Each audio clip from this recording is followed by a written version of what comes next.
For today's video nga mga kachismosa, ay naisipan na naman ni Amo na lumabas kasi nga kakagaling ko nga lang sa day off ko. At syempre hindi naman ako nakakalabas mag solo, so binibigyan nila ako ng pagkakataon na makapamasyal sa pamamagitan ng ganito pero kasama sila. So pag mga ganitong pagkakataon nga, alam na alam talaga ni Amo ang kiliti ko at alam na alam niya talaga kung saan ako magiging masaya. Kasi kagaya nito, sinabi niya sa akin na lalabas nga daw kami pero syempre alam na alam ko na yun na ipapasyal nga ako nito. Syempre kasabay na rin ang paglalakad-lakad niya kasi nga siya ay nagpapasexy. So nag-walking siya. So napakaganda nga dito mga kachismosa sa Direa to.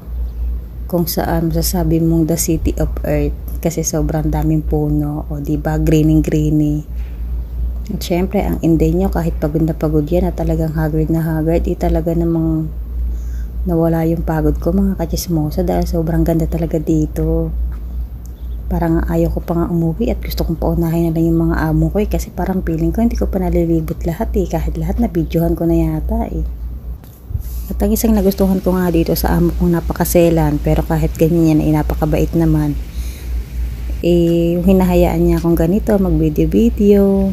Nakikita niya pa nga minsan, binibidyohan ko yung sarili ko. Wala lang, umingiti lang siya. O, diba?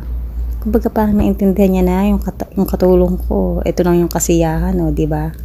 Yung magpasyal-pasyal ng ganyan. Kagaya nga ngayon, sabi niya, sige mag-ano ka. Basta maglalakad-lakad lang kami dito, o, diba? May kanya-kanya kaming buhay. Yun nga lang talagang wala akong taga-video kundi sarili ko lang kasi hindi namin kasama yung alaga kong lalaki At saka itong amo ko minsan may mga pagkakataon na kapag kami binibidyohan siya at napapansin niya na parang gusto ko rin videohan, talagang sinasabi niya sa akin na kunin mo yung cellphone mo, mag-video ka. Wala namang problema. Talagang ganun siya. Kaya hinahayaan lang din niya kung ganito, mag-video, o diba? Kasi sila kalimitan sa mga Arabo, kapag nagbibideo, hindi kasama ang mukha nila.